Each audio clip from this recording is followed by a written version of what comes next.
Feliz sábado, hermanos. Un gusto estar juntos esta mañana aquí acompañando la iglesia en Palermo. Estuvimos en el primer turno también compartiendo el mensaje con otro grupo de hermanos. Y bueno, son pocos los sábados en el año que uno puede estar aquí.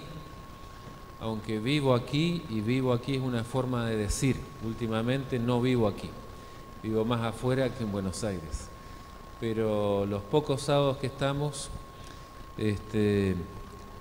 al no haber trabajado aquí en este campo, nos ponemos a disposición de la administración de la Asociación Bonaerense, el pastor Adrián Bentancor, y en todo caso él es el culpable de que esta mañana yo esté aquí, porque le dije tal fecha está disponible y él pensó que sería posible estar aquí en la iglesia de Palermo. Un gusto estar juntos, siempre es un privilegio estar con la iglesia y estar en la iglesia. Somos parte de ella y nos debemos a ella, ¿verdad? Quiero invitarlos a abrir la palabra de Dios esta mañana en la carta del apóstol Pablo a los hermanos de Roma. Romanos capítulo 12. Romanos capítulo 12 y 13. En realidad el capítulo 12 y 13 forman una unidad, un bloque. Y vamos a tratar esta mañana de leer y de entender el capítulo 12 y 13 juntos. No vamos a leer todo el capítulo 12 y todo el capítulo 13. Vamos apenas a leer algunos poquitos versículos del 12 y unos poquitos del 13.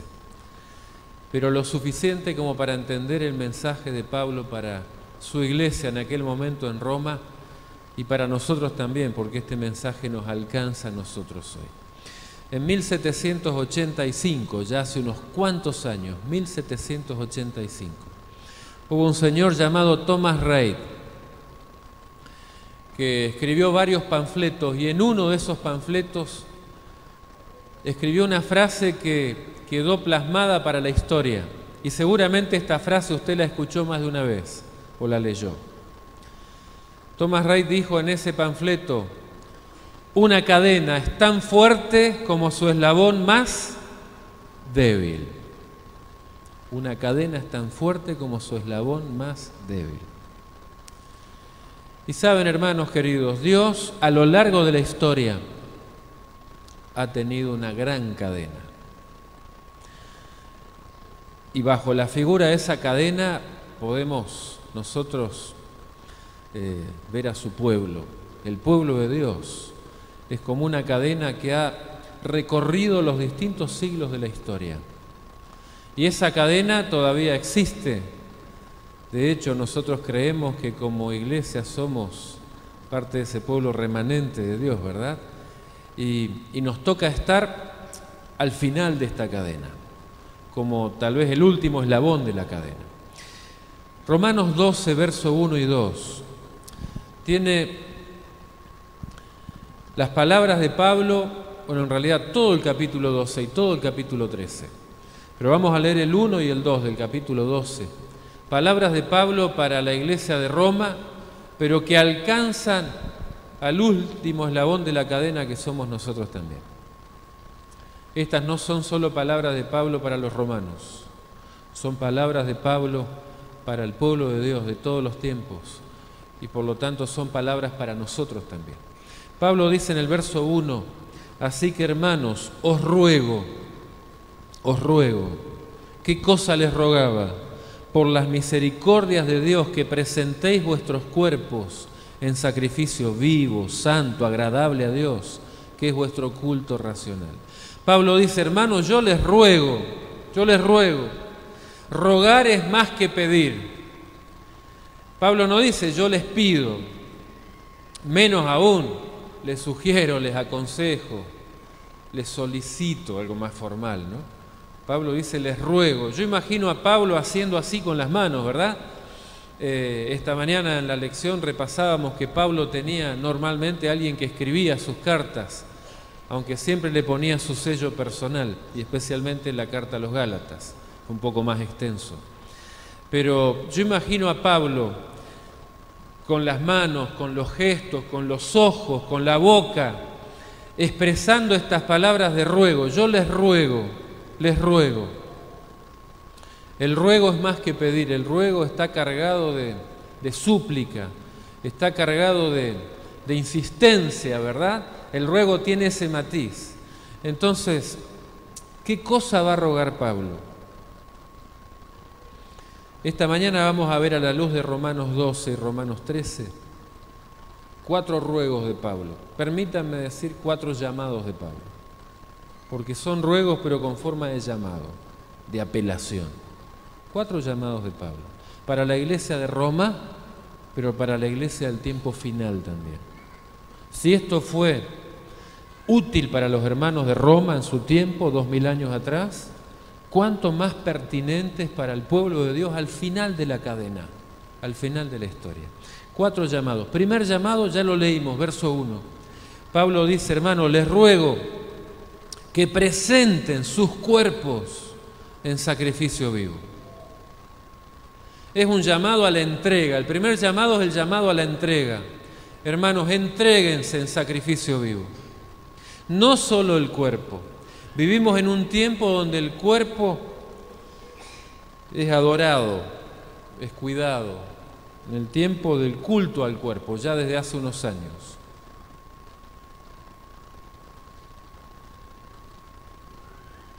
No es un llamado solo a entregar el cuerpo, es el cuerpo pero más que el cuerpo, el ser humano es más que cuerpo, ¿verdad? El verso 2 habla del entendimiento, la mente, el intelecto, las emociones. Pero también el verso 2 habla de la voluntad, allí casi al final. Y la voluntad tiene que ver con la capacidad de elegir, de decidir. Es cuerpo, es mente, es voluntad. Es el ser humano completo, entero, todo. Pablo dice, hermanos, entréguense por completo, cuerpo, mente, voluntad. Una entrega total y absoluta al Señor. Ahora él se refiere a este llamado de entregarnos por completo a Dios, dice en sacrificio vivo. Y la palabra sacrificio no siempre es entendida de la misma forma.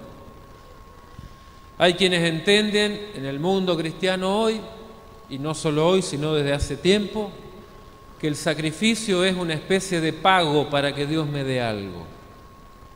Cuando Pablo dice que tenemos que entregarnos a Dios en sacrificio, no está pensando en algo para generar méritos que luego nos traiga el pago de Dios.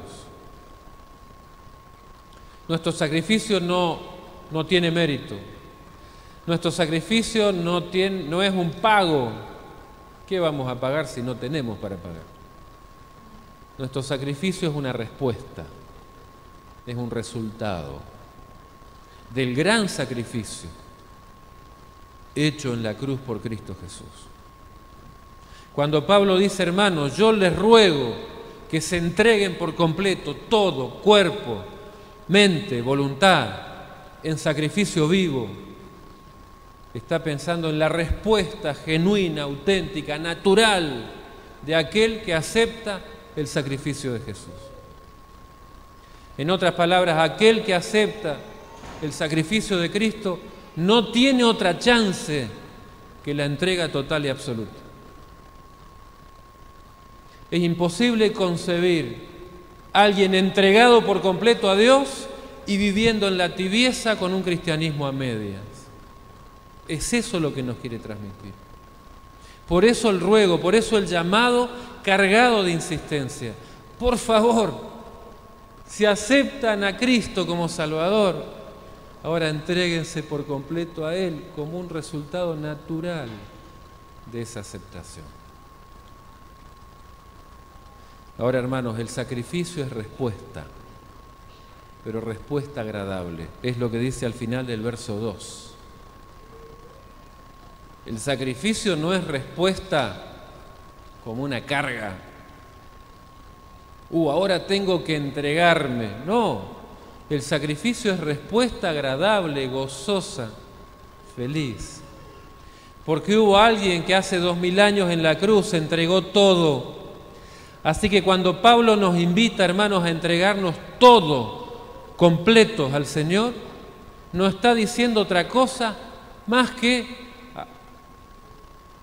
dar nuestro todo como respuesta al todo de Dios. Hay un autor que dice que cuando Cristo murió en la cruz, cuando Dios dio a su Hijo, como dice Juan 3:16, para que todo aquel que en Él cree, recuerda, no se pierda, sino que tenga vida eterna. Cuando Dios dio a su Hijo, dio todo y literalmente vació sus bolsillos. No había más para dar.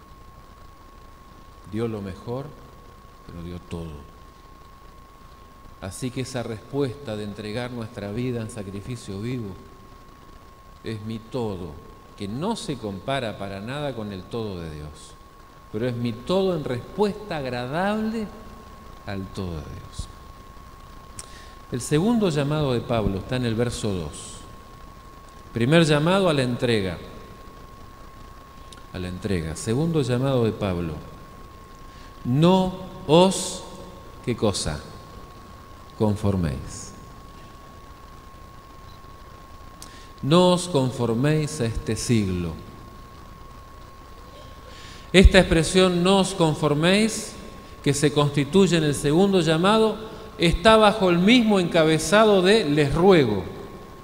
Él no solo les ruega que se entreguen, sino también les ruega que no se conformen. Claro que es más fácil conformarse que entregarse. Claro que es más fácil conformarse que sacrificarse. Es mucho más fácil. ¿Todo el mundo lo hace? ¿O no es acaso esa una expresión para a veces darnos ciertas libertades? Todo el mundo lo hace. Es más fácil hacer lo que hacen todos que entregar nuestra vida en sacrificio, que no conformarse. Las distintas traducciones de la Biblia en español le dan matices diferentes a esta expresión no os conforméis, ¿no? Una versión dice no se adapten al mundo, porque la palabra siglo hace referencia al mundo. No se adapten al mundo. Otra versión dice no se amolden al mundo. Otra dice no imiten el mundo. Otra dice no vivan según el modelo del mundo. Miren qué interesante. No vivan según el modelo del mundo. Otra dice no adopten las costumbres del mundo. Y otra, por leer una más, podría haber más, no vivan ya como vive todo el mundo. Matices que nos permiten entender un poquito mejor este segundo llamado de Pablo, un llamado a la fidelidad. El primero es a la entrega, cuerpo, mente, voluntad. El segundo a la fidelidad.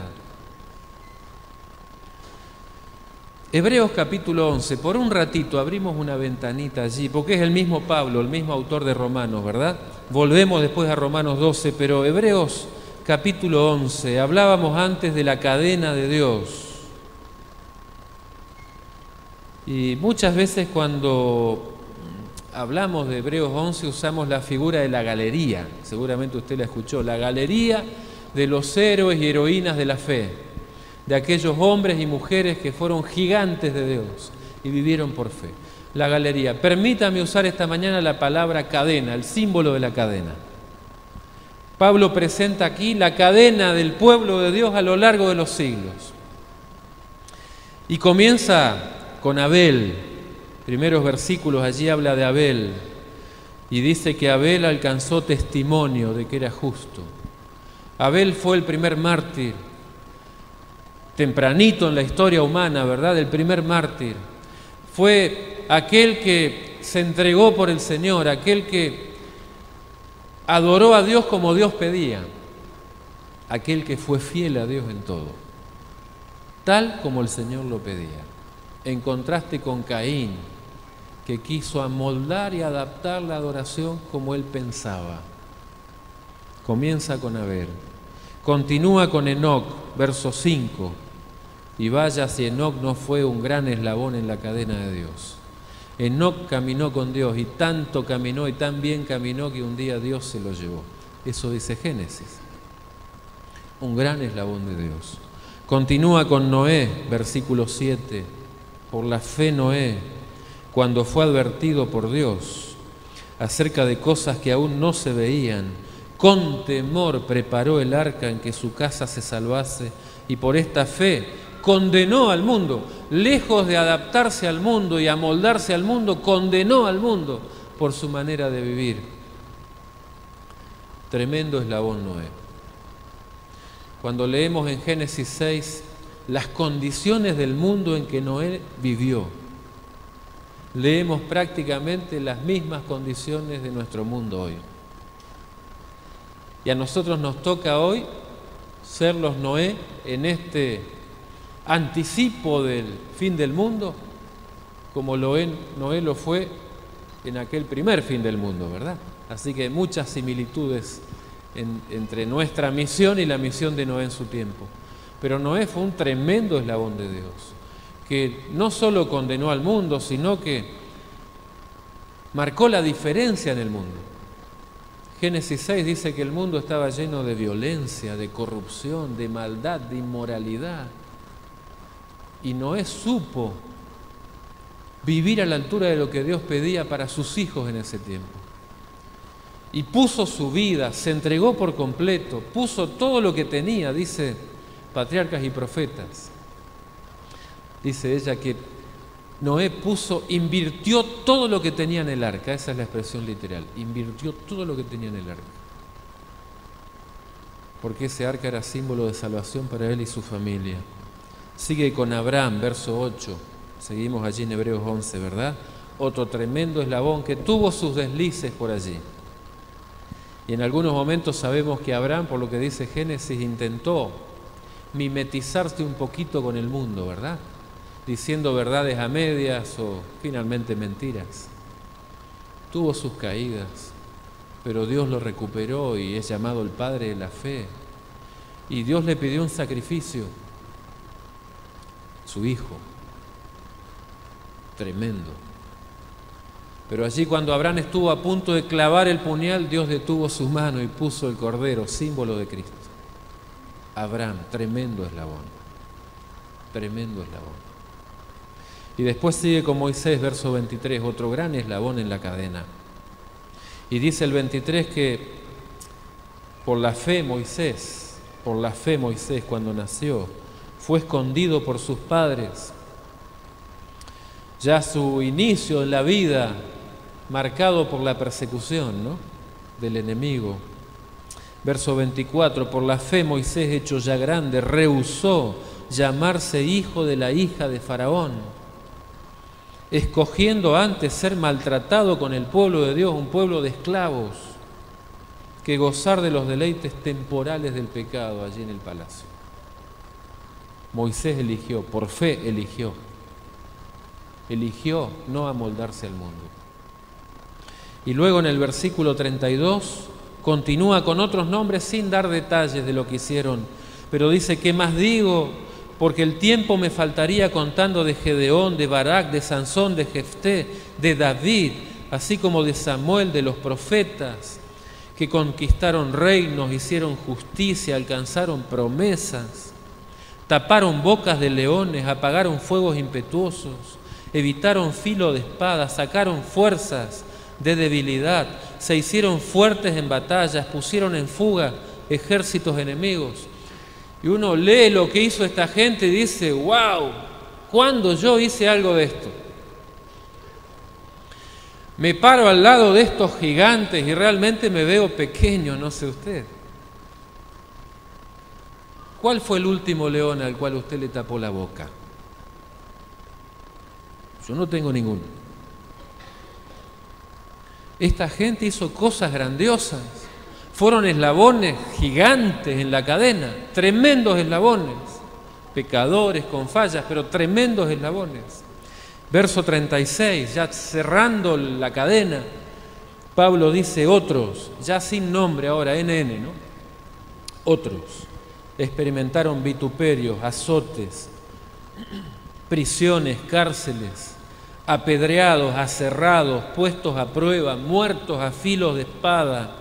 Anduvieron de acá para allá cubiertos de pieles de ovejas y de cabras, pobres, angustiados, maltratados, de los cuales el mundo no era digno, errando por los desiertos, por los montes, por las cuevas, por las cavernas de la tierra. Y todos estos, desde Abel, todos estos, aunque alcanzaron buen testimonio, lo mismo que tuvo Abel, lo mismo que tuvo Enoc, no recibieron lo prometido todavía. Esta es la cadena del pueblo de Dios, que a lo largo de la historia pudo haber ido cambiando de nombre, ¿no? Pero no de características. Y nosotros tenemos hoy, hermanos, el privilegio de ser parte de esta cadena, de vivir en esta parte final de la historia y ser protagonistas de cosas que otros no vieron. Nos toca ser testigos y protagonistas del tiempo del fin. ¡Qué privilegio! Del tiempo del fin. Del tiempo que tal vez algunos de estos hubieran querido ver con sus ojos. Dios nos permite a nosotros ser parte del tiempo del fin. Ahora, Dios no espera menos de mí de lo que esperó de ellos en su tiempo. Por eso el llamado insistente de Pablo: primero, entréguense. Segundo, sean fieles. No se conformen al mundo, no se amolden al mundo. La figura de amoldar, cuando leo amolden, viene a mi mente, no sé por qué razón, la figura de un flan. Flan toma la forma del molde, ¿no? Pablo dice: no sean flanes, hermano, no sean flanes. Es tan fácil pasar a ser un flan. Es tan fácil. Tercer llamado de Pablo. Volvemos a Romanos 12. Romanos 12, versículo 2. No os conforméis, sino que dice allí. No os conforméis, sino que. Tercer llamado, sino que. Transformaos. Primer llamado, la entrega. Segundo llamado, la fidelidad. No os conforméis. Tercer llamado, transformación, ser transformados. Y ser transformados, hermanos, es un llamado a mantener la identidad del pueblo de Dios. Este llamado tiene que ver con nuestra identidad. Hay una ley de la psicología, la sierva del Señor la menciona, que dice que nosotros nos asemejamos a lo que contemplamos. Somos lo que contemplamos. Por eso Pablo en Corintios, no lo vamos a buscar por tiempo, pero 2 de Corintios 3:18, Pablo dice: hermanos, mirando, contemplando cara a cara la gloria del Señor, somos transformados a su imagen. Es contemplando al Señor que se logra esta transformación. La pregunta es: ¿cuánto tiempo dedico para contemplar al Señor? O la otra pregunta sería: ¿qué es lo que vivo contemplando? Porque finalmente somos lo que contemplamos. Los modelos que miramos nos van transformando a esa imagen. Y hoy vivimos en una sociedad que contempla muchas cosas y así vive, como las cosas que contempla. Se han perdido los modelos, se han perdido los valores, los principios. Es tan fácil ser un flan. ¿Qué contemplamos? Solo contemplando a Jesús podremos ser como Jesús en este tiempo. Ese es su tercer llamado. Primero a la entrega, cuerpo, mente, voluntad, como respuesta agradable al gran sacrificio de Cristo en la cruz. Segundo llamado a la fidelidad, no os conforméis, no os amoldéis. Tercer llamado a la transformación, vamos a contemplar a Jesús. Y en realidad el resto del capítulo 12 y casi todo el capítulo 13, si usted me acompaña rápidamente, voy a ir salpicando algunas frases solamente. Pablo lo dedica a contarnos cómo debe vivir una persona transformada. ¿Cómo vive un transformado? Y entonces nos va a decir, por ejemplo, en el verso 9, nos va a hablar del amor. 9 y 10, ¿verdad? Versículo 11 nos va a hablar del servicio. En el 12 nos va a hablar del gozo, de la esperanza. En el 13 nos habla de la hospitalidad, de la bondad. En el versículo 18 nos habla de la paz. En fin, ¿cómo vive un transformado? Ahora pone Pablo este llamado en terreno práctico, cómo debiéramos vivir en esta parte final de la historia. Y llega entonces al capítulo 13, los últimos versículos. Quiero ahora enfocarme en el cuarto llamado, el último. Al final del capítulo 13, Pablo hace su último ruego, su último llamado. Y este llamado, hermano, es más pertinente para nosotros hoy que nunca. Porque Pablo ubica sus llamados en el contexto del tiempo en que vivimos. Y ahora dice el versículo 11 hasta el 14, cerrando este bloque, y esto, dice él, conociendo el tiempo, que es ya hora de levantarnos del sueño, porque ahora está más cerca de nosotros nuestra salvación que cuando creímos. La noche está avanzada, se acerca el día. Desechemos pues las obras de las tinieblas y vistámonos las armas de la luz. Andemos como de día honestamente, no en glotonerías y borracheras, no en lujurias y lascivias, no en contiendas y envidias, sino vestíos del Señor Jesucristo y no proveáis para los deseos de la carne. Pablo nos ubica en el tiempo en el cual estamos, somos el último eslabón. Y dice él, noten cuántas expresiones consecutivas que hablan de la inminencia del fin del tiempo. Dice, conociendo el tiempo en el 11, ¿verdad? Es ya hora, diríamos, ya es hora nosotros hoy, ¿verdad? Pero es ya hora. Después dice, ahora está más cerca. Después dice, la noche está avanzada, se acerca el día. 5 expresiones consecutivas que hablan de lo mismo. El tiempo se termina. El tiempo se termina. Y esto puede ser bueno o malo. El cuarto llamado de Pablo es el llamado a la espera. A vivir cada día esperando como si el tiempo terminara hoy.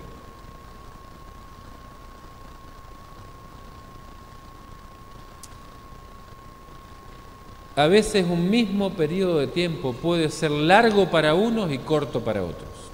Depende de lo que estemos haciendo, ¿verdad? ¿Qué hace la gente cuando espera el colectivo y no viene? Y tenés un compromiso, ¿qué hace? Se pone nerviosa, ¿no? Y algunos se comen las uñas, y otros hacen así con los dedos, y otros caminan o zapatean en el piso. Nos ponemos nerviosos, ¿por qué? Porque hay un tiempo que corre y cada minuto que pasa parece una eternidad. Pero es un minuto, son 2. Cuando se trata de salvar una vida, un minuto puede ser mucho. Cuando se trata de empatar un partido para no quedar desclasificados, un minuto puede ser mucho. Pero otras veces los minutos vuelan y ni nos damos cuenta. Cuando tomamos el celular y comenzamos a recorrer páginas o a leer o a... pasa la hora y ni nos dimos cuenta. El llamado de Pablo, hermanos, es un llamado a la espera. Es el llamado a esperar con expectativa. Cristo viene y viene ya. No importa si la ley dominical ya está, si no está, o sea, no es un asunto de esperar que se cumpla algo para ahí comenzar a ser eslabón fuerte. Tengo que ser eslabón fuerte ahora porque para mí el tiempo puede terminar hoy. Y esta es la razón Pablo lo coloca al final, pero es el fundamento principal para los llamados que hacen los 2 capítulos, para los 4 llamados. Hermanos, Cristo viene y por eso hay que entregarse ya, por eso hay que ser fiel ya, por eso hay que ser transformado ahora, porque Cristo viene. Ese es el contexto, la venida de Jesús. Cuando nosotros perdemos de vista la urgencia y el sentido de inminencia del retorno de Cristo, es muy fácil pasar a ser flanes. Muy fácil. Es la historia de aquel siervo fiel que se convierte en infiel. Que cuando dice mi Señor se tarda en venir, esto es un asunto del futuro, no de ahora. Tengo tiempo. Comienza a beber, comienza a golpear, comienza a maltratar, su estilo de vida se relaja y empieza a hacer lo que hace el mundo. ¿Por qué? Porque perdió de vista que Cristo puede venir hoy, porque mi vida puede terminar hoy.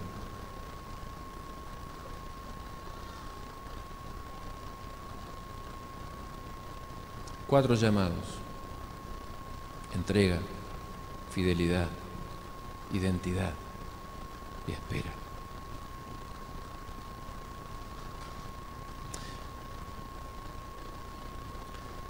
Vuelvo a la frase de Thomas Reid: una cadena es tan fuerte como su eslabón más débil. Mi pregunta esta mañana para usted y para mí es la siguiente: ¿qué tipo de eslabón quiero ser? No mire qué tipo de eslabón es, sino qué tipo de eslabón quiero ser.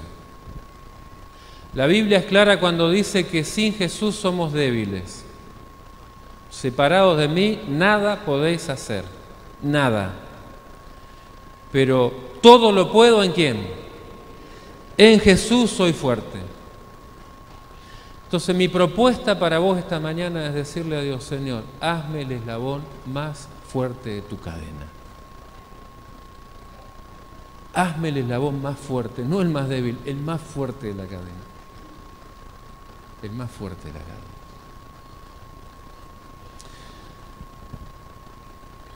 Hace unos pocos días, el viernes pasado, no ayer sino el anterior, viajaba hacia Posadas, volaba para ir a una caravana de evangelismo allí en la Asociación del Norte. Tomé el diario en el aeropuerto, La Nación, y me llamó la atención un título que hacía referencia a algo que había pasado el martes anterior, martes 19 de septiembre. México estaba recordando el gran terremoto del año 85 y ustedes saben qué pasó en la misma fecha, ese martes 19, hace pocos días. México volvió a temblar y más de 300 personas murieron. Y todo México y el mundo también estaba a la expectativa de una niña llamada Frida Sofía, de 12 años, que supuestamente estaba sepultada con vida, esa era la esperanza, debajo de los escombros de aquella escuela que había sido derrumbada por el terremoto, producto de lo cual habían muerto 19 niños, 6 adultos y 11 habían sido rescatados con vida. Y Frida, todos pensaban, estaba allí. Y la noticia del diario La Nación decía en la tapa: la chica que unió a todo México tras el sismo fue solo una ilusión. Porque finalmente Frida no existía. No había ninguna Frida. Y la Marina salió a desmentir, ¿verdad? A decir, buscamos a alguien que no existía. Fue solo una ilusión. Y había una foto allí de un perro con un rescatista. Estaba el equipo de rescate, estaban los perros, estaban las sogas, estaba todo para rescatar a Frida. Pero fue solo una ilusión. Y leer este título disparó en mí otro título posible, que no está en el diario, ¿verdad? Pero otro título posible: el rescate que no fue. El rescate que no fue. Mi querido hermano, Jesús ya viene, y Pablo lo refuerza al final: ya viene. En la cruz pagó el rescate. El rescate está todo para que podamos ser rescatados. Y Él vendrá prontito para llevarnos con Él y rescatarnos de este mundo. Ahora pregunto, ¿puede ser también mi historia el rescate que no fue? Porque me dormí, porque me relajé, porque me acomodé, porque era más fácil, porque todo el mundo lo hacía, porque perdí de vista a Jesús, porque no me entregué totalmente a Él, el rescate que no fue. Qué triste, ¿verdad? Porque a diferencia de la historia de Frida, al venir Jesús, muchos serán llevados con Él. La pregunta es, ¿y yo? ¿Y usted? ¿Y vos? Señor, hazme el eslabón más fuerte de tu cadena. ¿Quisiera usted esta mañana orar conmigo de esta manera? Señor, hazme el eslabón más fuerte de tu cadena, para que cuando el rescate se termine de concretar, yo esté ahí. Yo esté ahí. ¿Quisiera orar conmigo? ¿Puedo ver su mano? Señor, ayúdame a hacer el eslabón más fuerte de tu cadena. Oramos. Señor querido, gracias por Jesús nuestro Salvador. Gracias por la cruz que venció definitivamente al enemigo, lo derrotó, lo aplastó. Gracias porque por esa cruz tenemos la certeza de que pronto, muy pronto, podremos ir contigo al cielo. Gracias, Señor, porque en la cruz diste todo y te pedimos que nos ayudes a vivir cada día dándote todo, nuestro todo, que podamos entregarnos por completo a ti. Ayúdanos a no conformarnos con el mundo, a no moldarnos al mundo, a vivir siendo fieles en lo poco y en lo mucho. Ayúdanos a contemplar a Jesús para ser transformados cada día a su imagen y mantener la identidad de tu pueblo que recorrió los siglos de la historia.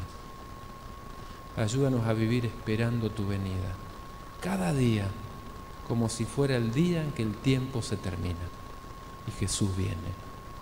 Ayúdanos a esperar con expectativa, con ansias, con anhelos de pronto estar en otro mundo, no en este. Te pedimos que nos ayudes a hacer eslabones fuertes, los más fuertes de tu cadena. Bendice a mis hermanos aquí, bendícenos a todos.